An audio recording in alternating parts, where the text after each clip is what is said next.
They don't warn you when your mind starts to rot.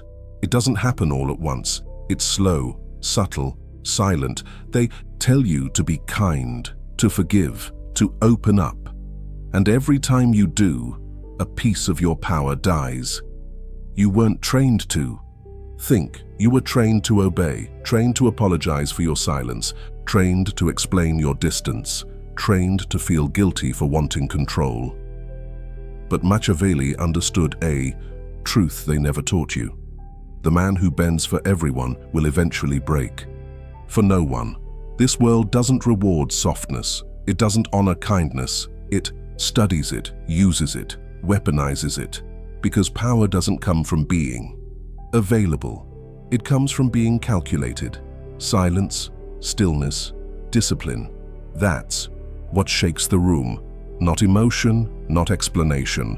When you stop leaking energy for validation, you start becoming someone they can't reach, someone they can't read. This is not inspiration. This is war prep. Psychological warfare against everything inside you that was designed to keep you manageable. Every impulse that made you loud when you should have been silent. Every reaction that exposed your weakness. From now on, we don't heal to feel better. We dissect pain like intelligence. We don't chase peace. We become the storm that silences everything around us. This is mental fort, and this isn't the beginning of your journey. It's the end of your obedience. You're not here to be liked. You're not here to be understood. You're here to become dangerous in a world that only respects control. If you feel that shift cracking through your old mind right now, comment this: I wasn't built to bend. I was built to dominate. Write it. Lock it in. That's the first move. Let's begin. Number 1. Always appear weaker than you are. The most dangerous men are the ones no one sees coming. They don't walk in loud. They don't declare war. They let the world assume they're harmless and then they strike with precision. That's not cowardice. That's psychological warfare. Machiavelli knew this. If they fear you too early, they'll unite against you. But if they underestimate you, they'll open the gate themselves. That's why your power should never be fully displayed. Show them only what you want them to react to. Act like you're still figuring it out. Speak humbly. Ask questions you already know the answers. 2. Let them think they've got you mapped out. Then flip the board. People don't guard themselves against the quiet ones. They relax around them. They talk too much. They reveal too much. That's where your advantage grows. While they're performing, you're analyzing. While they're broadcasting their thoughts, you're memorizing their weaknesses. This law is about strategic invisibility, about turning the volume down so your influence slips in unnoticed. You don't need to be the center of attention. You need to be the one they don't notice until it's too late. Appearing weak makes people sloppy. They stop trying to manipulate you because they assume you have no leverage. Good. Let them think that. Let them teach you their patterns while they underestimate your discipline. When the time comes to execute, do it cleanly, silently, without warning. You are not here to impress. You're here to infiltrate, to blend in so deeply they never sense the threat until they're already under your control. So ask yourself, are you leaking your strength just to be seen? Or are you weaponizing your silence to be feared? Comment this. Now, if you're ready to become the unseen weapon in every room, let them think I'm harmless. Say it like law, because from now on, you will never give your true strength away for free. Number 2, never fix what benefits you. They'll call you manipulative for this, cold, calculating. But the truth is, most people try to fix things that are working for them because they're afraid to look ruthless, afraid to be seen as strategic. But here's what Machiavelli knew. You never disrupt an advantage, no matter how broken it looks to others. If it feeds your position, the world will pressure you to do the right thing, to keep things fair. But power doesn't grow. In fairness, it grows in asymmetry. If the chaos around you keeps your enemies distracted, why would you clean it up? If the dysfunction makes them reveal their plans, why would you correct it? If the lie benefits your control, why would you confess? The powerful don't fix things to look good. They leave systems broken on purpose because they know who benefits from the cracks. It's the man watching, not the man complaining. If something broken keeps you invisible, protected, or superior, keep it broken. That's not evil, that's leverage. They'll try to make you feel guilty, like you owe your clarity to the confused, like you owe your strength to the weak. You don't. You owe them nothing. Your mind is not a rescue mission. It's a fortress. And every time you dismantle a situation that was quietly giving you an edge just to look noble, you burn your own throne. Not everything that's broken needs your repair. Some things need to stay exactly as they are because they work for you. That's the Machiavellian mind. Not how do I fix this, but who benefits if it stays. Broken? If the answer is me, you don't move. Control isn't about perfection. It's about positioning. And sometimes your best move is to look confused while benefiting from the chaos no one else can read. So ask yourself, are you fixing things out of strategy or out of guilt? Comment this now if you're done playing the savior in other people's mess. I fix nothing that feeds me. Say it, live it. That's how the predator survives the storm, by not sweeping the forest clean for the prey. Number 3, don't argue. Isolate and observe. Arguments are invitations to expose yourself, and the man who accepts every invitation gets robbed not of money but of power, of energy, of mystique. Understand this. Every time you argue, you step down from your throne to prove a point to someone who doesn't deserve your time. That's not strength. That's submission dressed in noise. Machiavelli understood the difference between control and reaction. He didn't teach you to defend your truth. He taught you to protect your position. Arguing is the trap.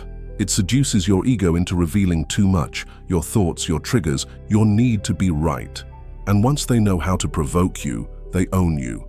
But isolation, that's a weapon. When you pull back, you deny them the thing they're really after. Your attention, your validation, your emotional energy. When you observe in silence, you become unreadable. And unreadable is untouchable. The weak need to be heard, the powerful need only to see. Because when you isolate, you stop reacting. You start recording. You study tones, patterns, words not spoken. You watch how they speak when they think you're not listening. You notice who jokes too much, who explains too fast, who tries to dominate conversations with volume. These are signs, and you only catch them when you stop trying to be right. The most psychologically dominant men in history weren't loud. They were calm, calculating, and quiet. They watched people destroy their own credibility while begging for a response, and they gave none. Because silence isn't absence. It's dominance under control. You don't need to prove anything. Your calm will do it for you. Your detachment will expose them. Your absence will punish deeper than any retort. When you argue, you meet them on their level. When you isolate, you force them to confront their own voice, echoing into your silence. This is not about running from conflict. It's about knowing how to win it without losing your edge, without leaking your strategy, without giving them the satisfaction of pulling you into chaos. You're not here to be right. You're here to rule. Ask yourself, when was the last time your silence made someone nervous? When was the last time you refused to explain and it made them explain themselves twice? Comment this now if you're done trading. Your presence for validation. My silence is my position. Lock that in, because from this point forward, you don't argue. You disappear. You don't engage. You watch. You don't react. You document. And when the time is right, you don't explain. You execute. Number 4, force respect through absence. People don't value what's always there. They grow numb to presence. They normalize your energy, your time, your attention, until they treat it like background noise. And the more you offer it freely, the more invisible you become. Machiavelli understood this psychological truth long before it had a name. If they can access you easily, they'll never respect you fully. Absence is not retreat. It's power consolidation. It's the removal of your light to expose how dependent they've become on your presence. You don't earn respect by being available. You earn it by disappearing at the height of their expectation. You walk out quietly and let the silence echo. You let your absence become a mirror, showing them who they really are without you. This law is not about ego, it's about scarcity. The human mind values what it fears losing, and when you remove yourself, you interrupt their pattern. You shake their certainty. You remind them that your presence is not a given, it's a privilege. Most people try to be liked by being everywhere. They think showing up all the time creates connection. It doesn't. It creates dependence on your energy with zero cost. And anything that costs nothing is treated like nothing. That's why you don't explain your absence. You don't warn them. You don't say, "I need space." You just vanish and let them feel the vacuum. Your absence is a weapon. Used correctly, it carves your shape into their environment. It makes them feel small without you saying a word. It makes them question their value to you. And once someone starts questioning their value to you, you've flipped the frame. Now you're no longer the one trying to be seen. Now they're trying not to be forgotten. That's the shift. That's power. You must learn to pull back deliberately, to vanish strategically, to remind people that you're not there to be leaned on. You're there to be respected, and respect doesn't grow in noise. It grows in silence, in withdrawal, in absence.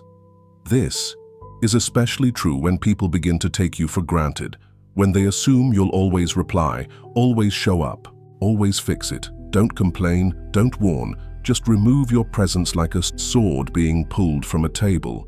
Let the absence speak the words your pride never will. When you return, if you return, you do so on your terms, quiet, composed, unapologetic. You don't owe them an explanation, because respect, once lost, is only restored through distance. Ask yourself, are you present out of power or out of fear of being forgotten? Comment this now if you're done being the one they assume will stay. My absence teaches what my words never could. Number 5, reward slowly, punish without warning. If your rewards are predictable, they lose their power. If your punishments are delayed, they lose their sting. The powerful understand one principle that most people ignore. Impact is everything, and nothing impacts like the unexpected. That's why you reward with calculation and punish with silence. Machiavelli warned rulers to be feared rather than loved. But he didn't mean reckless cruelty. He meant precision, controlled. Consequence, rewards that feel earned, punishments that feel unforgettable. The more predictable you are, the more others learn to game your nature. But when your response is delayed, subtle, and surgical, you become dangerous, because no one knows when you'll strike. You reward slowly because it forces them to chase your approval. It makes your praise valuable. It ensures their consistency isn't for show, it's real. If you give too soon, they fake their loyalty. If you give too often, they stop respecting the reward. But if you give sparingly, your recognition becomes sacred, a rare signal that they've truly impressed you. That's power. That's psychological leverage. Now your punishment, that's a different beast entirely. You don't announce it, you don't threaten, you don't hint. You disappear, you withdraw your energy, your effort, your attention, and when they ask what went wrong, you give them silence. Let them sit in uncertainty. Let them rot in confusion. That is the correction. That is the sting. Not rage, not reaction, just removal. Because the man who punishes without noise creates paranoia. They won't just fear doing wrong again, they'll fear not knowing what wrong even looks like to you. That's how you maintain control without ever raising your voice. Your calm is the sharpest form of discipline.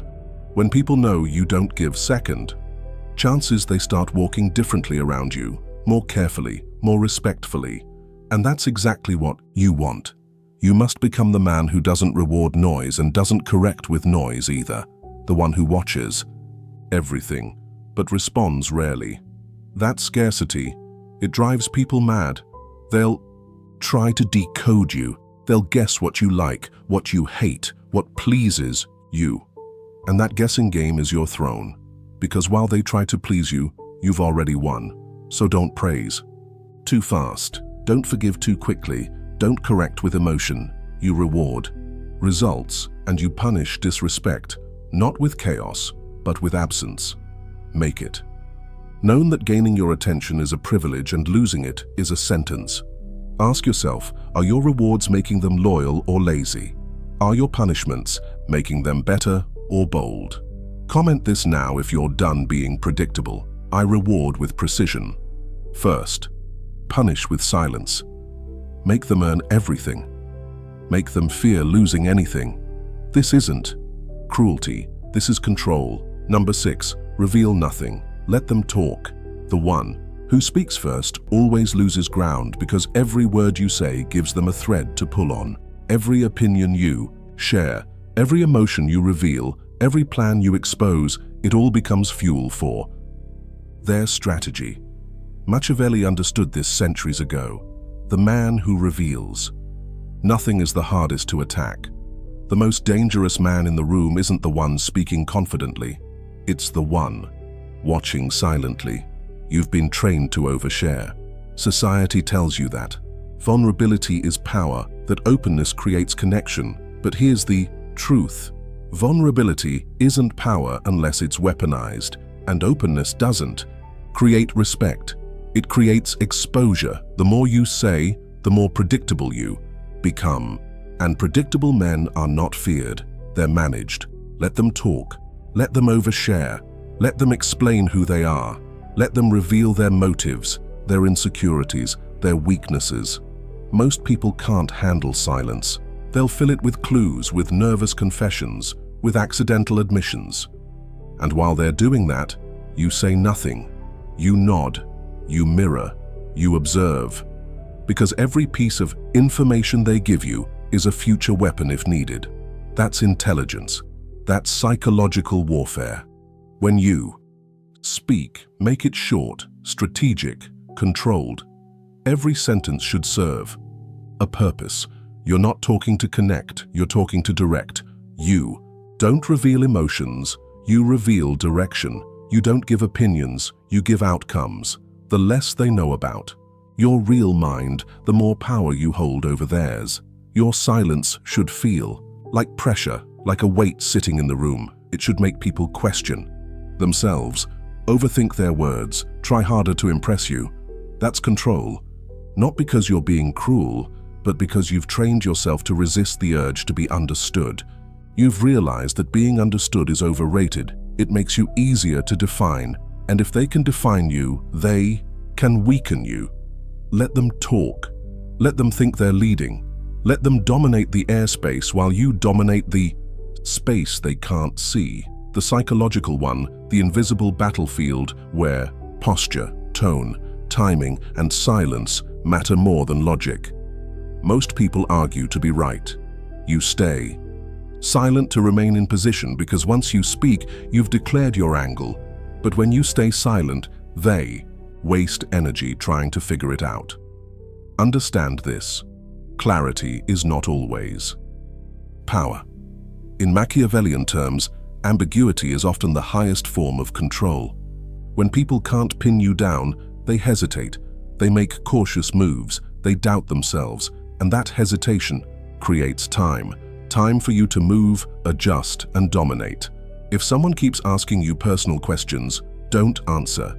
Redirect, shift the spotlight back to them. Ask a better question. Let them think they're in control. And all the while, you're collecting data, their language, their tone, their insecurities, the things they defend, the things they avoid. You're building a psychological profile. You're mapping out the terrain before war ever begins. And if they press harder, if they try to corner you into revealing something real, smile, say less, be light, be vague. Because the most powerful men don't give clarity, they give impressions. They don't lie, but they never give the full truth. Because power isn't found in truth. It's found in what they assume is true. This is how you maintain the upper hand in conversations, relationships, business, conflict, every arena. By becoming unreadable, not distant, not robotic, just measured, unpredictable. You are not emotionally available for analysis. You are not mentally available for mapping. You are a moving target, wrapped in silence. This is especially vital when dealing with manipulators, narcissists, or emotional betas. They thrive on your reaction. They study your expressions. They feed on the information you give away freely. But if you reveal nothing, they get restless. They get sloppy. They reveal more. Because power-hungry people crave control. And when they can't control your mind, they unravel trying. That's when your silence becomes a mirror, a reflection of their own instability. You don't have to say anything. Just be still. Let them burn themselves out trying to decode you. In social circles, this silence makes you magnetic, mysterious. People start wondering what you're thinking, what your story is, why. You don't overshare like everyone else. They may label you as arrogant, cold, detached. But behind all that is curiosity, and curiosity is leverage. People become drawn to what they don't understand, and when they want access to your mind, they respect your boundaries more. Let people misunderstand you. Let them create stories about you. You owe them nothing. Not your explanation, not your validation, not your inner world. The more they wonder, the more they watch, and the more they watch. You control the show. Ask yourself this: when was the last time someone tried hard to impress you just because you didn't reveal what impressed you? When was the last time?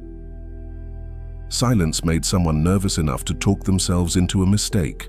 Comment this now if you're done being readable. My silence is my shield.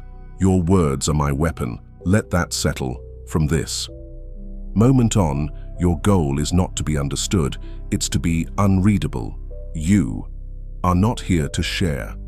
You are here to study, to listen, to store, and to strike only when the moment benefits you. Number 7, control the frame, or be controlled by it. The first person to define the situation usually wins, because once the frame is set, everyone else adjusts inside of it. They respond, they defend, they react, and every reaction is a form of submission. That's why Machiavelli warned, perception is the lever of power. If you control how people see the situation, you don't need to control them directly. They'll limit themselves. The frame is the invisible battlefield. It decides who's right, who's wrong, who's confident, who's chasing, who's beneath, and most people walk into frames that were built to cage them. They respond to questions they should reject. They justify themselves. When no judgment was deserved, they shrink under expectations that were never theirs to accept. That's what happens when you walk into someone else's frame unarmed. But the powerful, they build the room before they walk in. They decide the tempo, the tone, the boundaries. Before a word is spoken, they've already framed the encounter. And once you've controlled the frame, you've controlled the emotional logic of the people in it. They'll call your silence confidence, your restraint, maturity, your indifference mystery. You didn't change. You just owned the context. Control the frame by controlling your entry, your energy, your words. Never enter a space chasing comfort or approval. Enter like you belong, quiet, certain, focused. People respond more to your energy than your language. If your frame is strong, they'll mirror it. If it's weak, they'll impose theirs. And if someone tries to set a frame against you, challenge it. Not by arguing, but by rejecting the premise. If they ask, "Why are you always so distant?" you don't explain. You respond, "I value distance. It keeps things real." You just reframe distance as strength, and now they're adjusting to you. If someone says, "Why are you so cold?" your answer is because heat, clouds, judgment. You never defend, you redefine. That's frame control. And it's not just verbal, it's visual, physical. Your posture, your pause, your response. Time, it all sets tone. When you move slowly, when you listen more than you speak, when your expression doesn't flinch, you're framing the space. You're sending a message. This is my world. You're just visiting. People will try to pull you into their stories, into their frames of drama, urgency, guilt, or pity. Don't bite. Let them act. Let them shout. Let them accuse you. You remain. Still. Let their chaos bounce off your stillness. That's when the room starts. To see who's really in control. Ask yourself, are you living by your own frame or constantly responding to theirs? Comment this now. If you're ready to set the tone in every room you enter, I build the frame, they adjust to me. From now on, you are not explaining yourself. You are defining the terms. Not to impress, not to dominate, but to ensure you never become a prisoner inside someone else's perception. Number 8. Never beg for access. Become the access. Access is power. And in this world, the man who begs for it is the man who gets controlled by it. Look around you. Everyone's chasing access. Access to attention, to influence, to money, to people, to rooms they think will validate them. But the moment you chase access, you've already admitted you don't have power. You've handed it over. And no one respects the man who chases the throne. They respect the man who becomes the one others try to reach but never quite touch. Machiavelli understood this centuries ago. He knew that true influence isn't found in being accepted. It's found in being needed. Not invited in, but requested. Because your presence is the variable that determines whether things move or collapse. You don't want to be at the table because you begged. You want to be at the table because without you, the room lacks weight. And how do you reach that position? You stop chasing visibility and you start becoming valuable in absence. You build so much psychological, intellectual, emotional capital quietly that your lack of presence becomes a problem for others. That's power. Not screaming to be seen, but forcing recognition through results. And withdrawal. See, most men try to network their way to relevance. They spend their time trying to impress, flatter, and prove. They dress the part, speak the part, try to get in. But the powerful do the opposite. They don't try to gain access, they create it. They build something so precise, so powerful, so centered that others start circling around them, not out of pity but out of need, out of fear of exclusion, out of curiosity about the one man who didn't try to impress them. You must become that man. You do it by cultivating distance. You do it by rejecting the cheap dopamine of acceptance. You do it by making your work, your silence, your boundaries louder than your words. Imagine this, a room full of people all talking, all trying to be heard, and one man sitting still, silent, focused, observing, unbothered. That's the one everyone notices. That's the one everyone wants access to, not because he's loud, but because he's centered. He radiates authority without even trying, because that authority was earned not through validation, but through isolation, observation, and execution. If you're always available, you're not valuable. If you're always present, you're common. If you explain yourself every time, you become predictable. Stop doing that. Start withholding. Speak less, move less. Let them come to you. Here's the real law. You must become the thing they want access to. That means you build a life so disciplined, so mentally fortified, that most people can't even comprehend how you operate. You wake up early, not because you want to show off, but because you don't trust the world to keep pace with you. You keep your circle small, not because you're antisocial, but because you understand leverage is lost in noise. You detach from gossip, parties, surface-level status, not because you're weak, but because you're building a position of influence, not applaud. And when they notice, when they finally look your way, wondering what you've been doing, where you've been, you don't explain. You let your results do the talking. You let your aura unsettle them. You let your absence speak louder than their noise.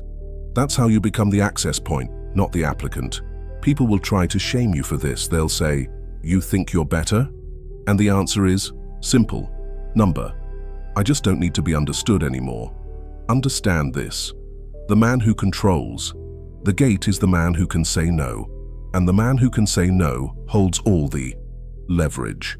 If you're always chasing access, you'll never have the strength to walk away from what doesn't serve you. And if you can't walk away, you're already owned. Your silence becomes a filter. Your detachment becomes a test. Your presence becomes a rare event that others feel lucky to witness. And when you do enter a room, when you do speak, they listen. Not because you demanded it, but because you starved them of it, until they were hungry enough to notice. That's how Machiavellian power operates. It doesn't beg, it builds. It doesn't explain, it frames. It doesn't chase, it attracts by removing itself. And here's the deepest level. When you become the access, people start competing for your time. They adjust themselves to your standards. They question themselves when you go silent. They overthink what your absence might mean. You become the axis of psychological control. Not because you're manipulative, but because you've built a gravity that pulls people into your orbit without lifting a finger. That's not arrogance, that's architecture. That's the blueprint of kings. So ask yourself, where are you chasing access? Whose approval still matters? Whose presence makes you forget your value? Cut it off right now. Comment this and cement it into your identity. I don't chase access.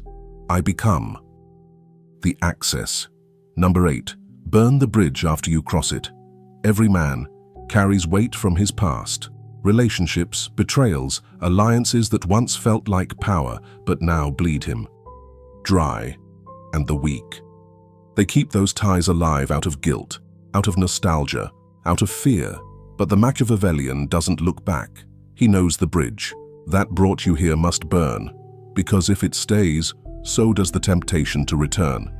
You don't evolve by staying connected to the people who were built for your previous self. Growth isn't a group activity. Transformation demands isolation. You don't keep lines open to those who once doubted you, disrespected you, or tried to control your path. You burn those lines strategically, quietly, and without explanation.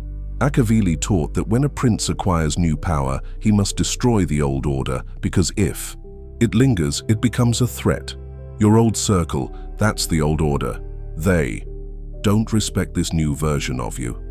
They remember the man who hesitated, who begged, who second-guessed himself. And they'll keep speaking to that man even when he no longer exists. So what do? You eliminate access, you burn the bridge. And when they ask why, you say nothing. Because the moment you try to explain your absence, you already lost control. Power doesn't explain, it exits. The man who needs to justify his silence is still afraid of being misunderstood. You are not here to be understood. You are here to be obeyed or left alone. Make them feel your absence more than they ever felt your presence. That's how legacy is carved. That's how fear is planted. Now let's talk about why most people won't do this. Because burning bridges feels permanent, and permanent decisions terrify the indecisive. But that's why it works. That's why it's necessary. When there's no way back, your mind sharpens, your focus narrows. There's no room for second guessing, for doubt, for weakness. You force yourself forward because there is no safety net behind you. That's how warriors are made. That's how kings rise, not by looking back, but by removing every path that leads back to weakness. Sometimes, the bridge you need to burn isn't a person.